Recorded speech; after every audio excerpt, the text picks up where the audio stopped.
बाहेरून विकत आणण्यापेक्षा जर तुम्ही हे नगेट्स घरी बनवलात ना तर जबरदस्त टेस्टी होतात. साहित्यही खूप कमी लागतं आणि मुलांना टिफिनमध्ये देण्यासाठी किंवा चहाबरोबर संध्याकाळी खाण्यासाठी एक उत्तम पर्याय आहे. तर एकदा नक्की ट्राय करून बघा.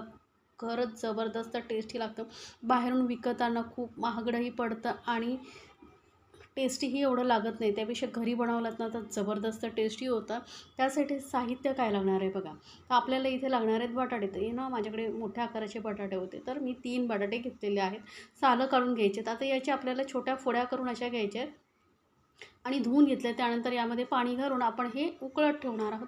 बटाटे आपल्याला शिजवून घ्यायचे. तर बटाटे किती शिजवायचे आहेत? 70 ते 80% बटाटे आपल्याला शिजवायचे, जास्त शिजवायचे नाही आहेत बरं का. तर बघू शकता आता मी चेक करते. इझिली यामध्ये म्हणजे सुरी जाती आहे, पण एकदम ओव्हरकुक झालेले नाही आहेत असेच आपल्याला बटाटे पाहिजे. तर ते का, तर मी पुढे सांगते. तर आता हे बटाट्यामधलं सर्व पाणी आपण काढून घेतलेलं आहे आणि पूर्णपणे थंड करून घ्यायचे आहेत. नंतरच आपल्याला वापरायचं आहे. गरम बटाट्यांचा वापर करायचा नाही आहे.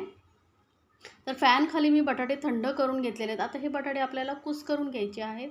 तर हे बघा, तुम्ही हाताने कुस्करू शकता किंवा असं पावभाजी स्मॅशरने वगैरे कुस्करून घ्यायचे आहेत. किंवा जर तुम्ही अख्खा बटाटा कुकरमध्ये शिजवून घेतला तर तो किसून घेऊ शकता. आणि जर कुकरमध्ये बटाटा शिजवला ना तर फक्त 2 शिट्या काढा, जास्त शिजवू नका आणि तो पूर्णपणे थंड करूनच घ्यायचा आहे.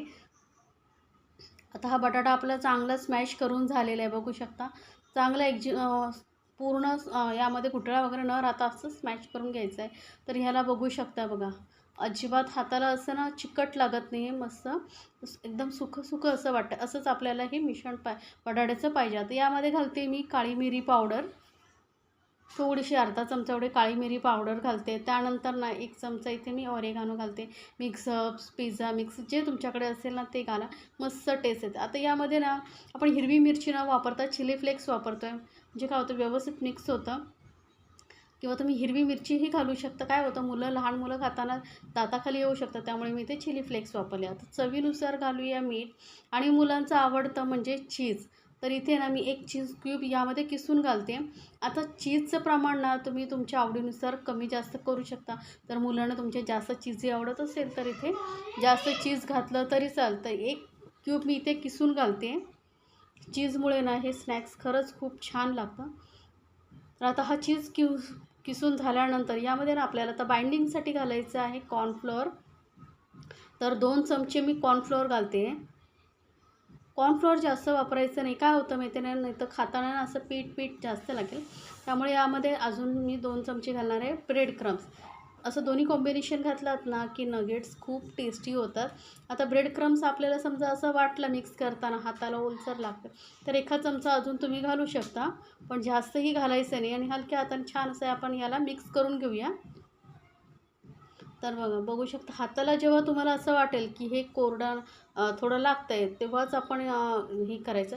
जर जास्त ओलसर लागत असेल ना, म्हणजे तुम्ही बटाट्यामधलं पाणी व्यवस्थित काय होतं, शिजवतो तेव्हा लगेच आपण या बटाट्यांमधून पाणी काढलं नाही ना, तर बटाटे पाणी शोषून घेतात आणि मग यामध्ये तुम्हाला असं मिक्स करताना तुम्हाला जास्त कॉर्नफ्लोअर, ब्रेड क्रम्स जास्त प्रमाणात घालावे लागतात. त्यामुळे बटाटे शिजून झाले की लगेच पाण्यातून बाहेर काढायचे आणि थंड करून घ्यायचे. आता थोडंसं 1 चमचा मी अजून ब्रेड क्रम्स घालते, म्हणजे काय होईल, व्यवस्थित आपल्याला रोल करता येईल. आता हे मिश्रणातच छान असं गोळा करून घेतलेला आहे. आता काय करायचं, आपल्याला हाताला थोडंसं तेल लावून घ्यायचं आणि याचे छोटे छोटे बॉल घेऊन याला सिलेंडरसारखा असा शेप द्यायचा किंवा गोल बनवू शकता, चपटे बनवू शकता. तुम्हाला जसं आवडेल तसं तुम्ही शेप देऊ शकता. बघू शकता, या पद्धतीने मी ना असे गोल असे हातावरती रोल करून घेते आणि असे चपटे नगेट्स असं आपण जसे मार्केटमध्ये मिळतात तसे आपण याला शेप देऊ शकतो. मार्केटमधले नगेट्स ना छोट्या साईजचे असं छोटे छोटे पण असतात, पण थोड्या मोठ्या साईजचे मी बनवलेले आहेत. असे हे आपण रोल पटापट बनवून घेऊया. एकदम सोपं आहे. किंवा तुम्हाला जर असं करायला प्रॉब्लेम वाटत असेल तर काय करायचं, एक मोठा गोळा घ्यायचा, तो असा रोल पूर्ण लांबडा रोल करून घ्यायचा आणि त्याचेही छोटे छोटे पीसेस तुम्ही करू शकता. तर जसं तुम्हाला सोपं पडेल तसं करू शकता. तर ह्या पद्धतीने बघा मी पटापट असे हे रोल बनवून घेते. हे नगेट्स आपले असे बनवून झालेले आहेत. आता आपल्याला अजून एक स्टेप करायची आहे, ती म्हणजे काय, तर 1 वाटी घेतलेली आहे मी आणि यामध्ये घालणार आहे 1 चमचा कॉर्नफ्लोअर. याची ना आपल्याला पेस्ट बनवायची आहे. तर आता या 1 चमचा बस होतं, जास्त घ्यायची काही गरज नाही. आपण जे प्रमाण घेतलं आहे त्यासाठी 1 चमचा बस होतं आणि यामध्ये थोडंसं पाणी घालून पातळ अशी पेस्ट बनवायची, घट्ट नाही, लक्षात ठेवा. कारण यामध्ये आपल्याला हे जे आपण नगेट्स बनवले आहेत ते मिक्स करून ओलसर करून ब्रेड क्रम्समध्ये घालायचे आहेत. जर जास्त घट्ट बनवलात ना तर मग ते फ्राय करताना असं जास्त पीठ लागेल. त्यामुळे पातळ असं लेअर आपल्याला पाहिजे, फक्त ब्रेड क्रम्स चिपकणे एवढे. नगेट्सला गोल असं यामध्ये डिप करून घ्यायचं आणि एक्स्ट्राचं बॅटर आहे ते काढून टाकायचं. नाहीतर काय होतं, ब्रेड क्रम्स आहेत ना ते लवकर ओलसर होतात, चिकट होतात. त्यामुळे आणि हलक्या हाताने याला ब्रेड क्रम्समध्ये रोल करून घ्यायचं. आणि आपल्याला आता काय करायचं आहे, हाताने हलकंसं दाबायचं बरं का. असं केल्यामुळे काय होतं, ब्रेड क्रम्स व्यवस्थित चिकटले जातात आणि जेव्हा आपण फ्राय करतो ना तेव्हा ब्रेड क्रम्स सुटत नाहीत. तर ही स्टेप तुम्हाला करणं गरजेचं आहे. तर प्रत्येक वेळी ना ही पेस्ट असते ना थोडं मिक्स करून घ्या, कारण ना कॉर्नफ्लोअर आहे ना ते खाली चिपकतं. एक्स्ट्राचं पीठ काढून घ्यायचं आणि पटकन याला असं ब्रेड क्रम्समध्ये रोल करून घ्यायचं. तर हे बाकीचे जे नगेट्स आहेत तेही मी याच पद्धतीने बनवून घेते. होऊ शकता हाताने फक्त गोल फिरवायचं, हलक्या हाताने बरं का, म्हणजे ते व्यवस्थित ब्रेड क्रम्स चिपकले जातात. तर हे आता आपले नगेट्स बनवून तयार झालेले आहेत. आता हे ना तुम्ही असेच 2 दिवस जरी फ्रीजमध्ये ठेवलात ना तरी खराब होत नाही. एअरटाईट डब्यामध्ये भरून ठेवायचे आणि जेव्हा मुलांना खाण्याचं मन होईल तेव्हा तुम्ही पटकन फ्राय करून देऊ शकता. जास्त प्रमाणात तुम्ही बनवून ठेवू शकता. आता तेल चांगलं गरम करून घेतल्यावर गॅस मीडियमवरती करायची आणि मस्त असे नगेट सोडून आपल्याला याला चांगलं फ्राय करून घ्यायचं आहे.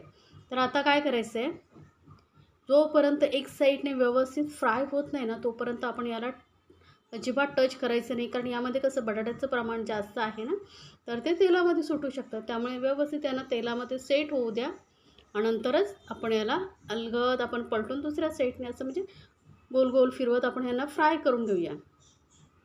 तर हे आता थोडं तेलामध्ये बघा सेट झालेले आहेत. आता याला व्यवस्थित अलगद असं आपण हलक्या हाताने बघू शकता मी पलटते आणि यांना फ्राय करून घेते. तर या पद्धतीने केलात ना तर अजिबात तेलामध्ये विरघळत नाहीत, हे लक्षात ठेवा. तर मस्त आता सोनेरी रंग येईपर्यंत आपण हे फ्राय करून घेणार आहोत. अजिबात घाई करायची नाही बरं का. गॅस एकदम मीडियमपेक्षा कमी ठेवलात ना तरी चालेल, कारण यामध्ये कसा कॉर्नफ्लोअर घातलेला आहे तर त्याचा कच्चा फ्लेवर येऊ नये ना, त्यामुळे व्यवस्थित आपल्याला हे फ्राय करून घ्यायचे असतात. चांगला सोनेरी रंग येईपर्यंत असे हलक्या हाताने फ्राय करायचे, जास्त प्रेशरमध्ये यांना पलटायचं नाही. जेव्हा हे चांगले फ्राय होतात आणि थोडे हलके थंड होतात ना ते व्यवस्थित आपोआप कुरकुरीत होतात. आता हे तेलामध्ये ना थोडेसे सॉफ्टच असतात. आता यांना काढून घेऊया. मस्त कलर आलेला बघा, असं सोनेरी कलर येईपर्यंत आपण याला फ्राय करून घ्यायचं असतं. आता हे नगेट्स मी सर्व काढून घेते आणि गरमागरम हे नगेट्स आपले आपण सॉसबरोबर सर्व करायचे. मस्त लागतात, जबरदस्त.